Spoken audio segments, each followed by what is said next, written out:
Hello दोस्तों, आप लोग कैसे हैं? उम्मीद करता हूँ आप स्वस्थ होंगे, मस्त होंगे। एक नई वीडियो लेके आया हूँ। आज हम बताएंगे फंडामेंटल में आउटपुट डिवाइस। इसमें परिभाषा बताया गया है आउटपुट डिवाइस कितने होते हैं। तो आउटपुट पहले जानेंगे कि आउटपुट किसे कहते हैं। आउटपुट डिवाइस जो रिजल्ट या सूचना को मनुष्य को समझाने के लिए तथा आउटपुट के रूप में सही उत्तर प्राप्त करने के लिए यूज़ किया जाता है उसे आउटपुट कहते हैं। Type of the monitor. Monitor मुख्य रूप से चार तरह के होते हैं। एक होता है सीआरटी। सीआरटी का फुल फॉर्म है कैथोड रे ट्यूब। दूसरा जो है यहाँ पर बताया गया है टीएफटी। इसका फुल फॉर्म है थिन फिल्म ट्रांजिस्टर या टेक्नोलॉजी भी बोल सकते हो। और यहाँ पर एलसीडी का फुल फॉर्म है लिक्विड क्रिस्टल डिस्प्ले। और एलईडी का फुल फॉर्म जो है लाइट इमिटिंग डायोड। अब यहाँ पर सीआरटी मॉनिटर के बारे में जानेंगे। तो सीआरटी मॉनिटर क्या होता है, इसका यूज़ क्या होता है। तो यहाँ पर बताया गया कैथोड रे ट्यूब मॉनिटर ये टेलीविज़न से कुछ मिलता जुलता है। इसके साइज़ को लेंथ में नापा जाता है।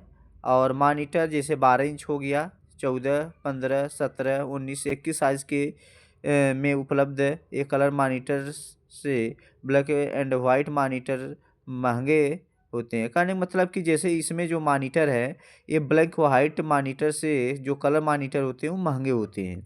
और यहाँ पर टीएफटी और एलसीडी के बारे में बताया गया है कि जो एक मॉनिटर ये लॉन्ग पैनल टाइप मॉनिटर होता है जो नोटबुक पीसी में पाया जाता है। और टीएफटी अर्थात थिन फिल्म टेक्नोलॉजी का यूज़ करके बनाया गया है। इस इमेज की क्वालिटी को अच्छा देखा जा सके। कहने का मतलब कि ये जो आया सीआरटी मॉनिटर जो है बिजली की खपत भी ज़्यादा होता था इसमें।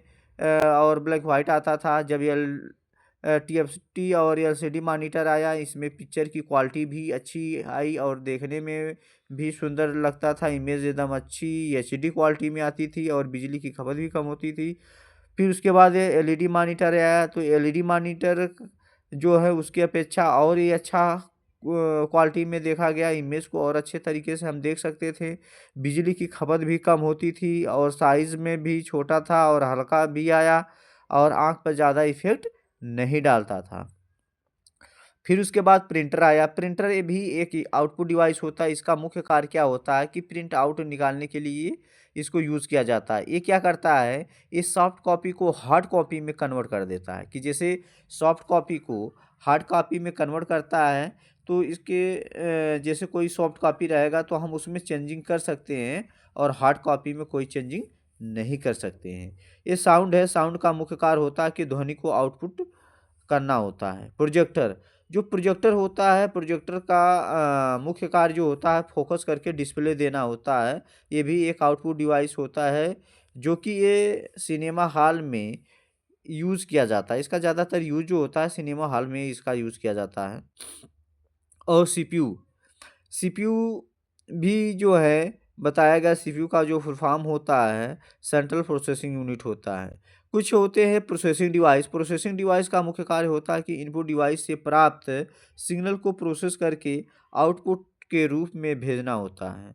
सीपीयू सेंट्रल प्रोसेसिंग यूनिट इसका मुख्य कार्य होता है कि इनपुट डिवाइस से प्राप्त सिग्नल को प्रोसेस करके आउटपुट में भेजना होता है तथा इसके 3 भाग होते हैं। जैसे सीयू का काम होता है कि सिग्नल को कंट्रोल करना। एएलयू ये अर्थमेटिक लॉजिक यूनिट होता है। इसका काम होता है कि गणना और लॉजिक लगाना। और मेमोरी का काम होता है कि जो भी लॉजिक या गणना करके भेजा गया डाटा को मॉनिटर आउट तक पहुंचाना होता है। सीयू इस यूनिट का मुख्य कार्य होता है कि सिग्नल को कंट्रोल करना। एएलयू का काम होता है कि यह यूनिट का मुख्य कार्य की गणना और लॉजिक लगाना होता है। तो ऐसे वीडियो देखने के लिए लाइक करिए, शेयर करिए, सपोर्ट करिए और सब्सक्राइब करिए। और thank you for watching my video.